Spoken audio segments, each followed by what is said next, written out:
The Crossing. December 1776 was a desperate time for George Washington and the American Revolution. The rundown Continental Army was camped out along the Pennsylvania shore of the Delaware, exhausted, demoralized, and uncertain of its future. The troubles had begun the previous August when British and Hessian troops invaded Long Island, routing the colonial forces, forcing a desperate escape to the island of Manhattan. The British followed up the victory with an attack on Manhattan that compelled the Americans to again retreat, this time across the Hudson River to New Jersey. The British followed in hot pursuit, chasing the Americans through New Jersey, and by December had forced the Continental Army to abandon the state and cross the Delaware into Pennsylvania. With New Jersey in their firm control and Rhode Island successfully occupied, the British were confident that the revolution had been crushed. The Continental Army appeared to be merely an annoyance, soon to be swatted into oblivion like a bothersome bee at a picnic.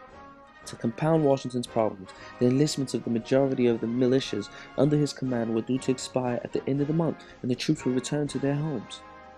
Washington had to do something, and quickly. His decision was to attack the British. The target was the Hessian-held town of Trenton, New Jersey, just across the Delaware River. During the night of December 25th, Washington led his troops across the ice-swollen Delaware about 9 miles north of Trenton. The weather was horrendous and the river was treacherous. Raging winds combined with snow and sleet and rain to produce almost impossible conditions. To add to the difficulties, a significant number of Washington's force marched through the snow without shoes.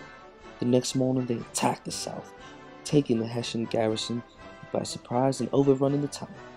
After fierce fighting and the loss of their commander, the Hessians surrendered.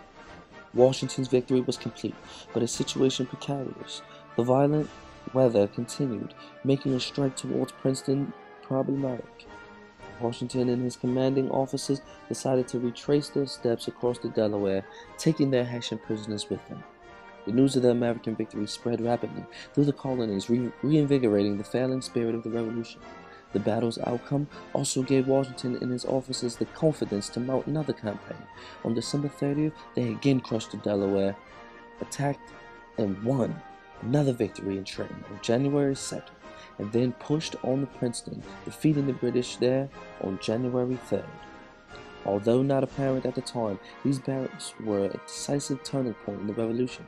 The victories pulled the languishing Revolution out of the depths of despair, galvanized the colonial support, shocked the British, and convinced potential allies such as France, Holland, and Spain that the Continental Army was a force to be reckoned with.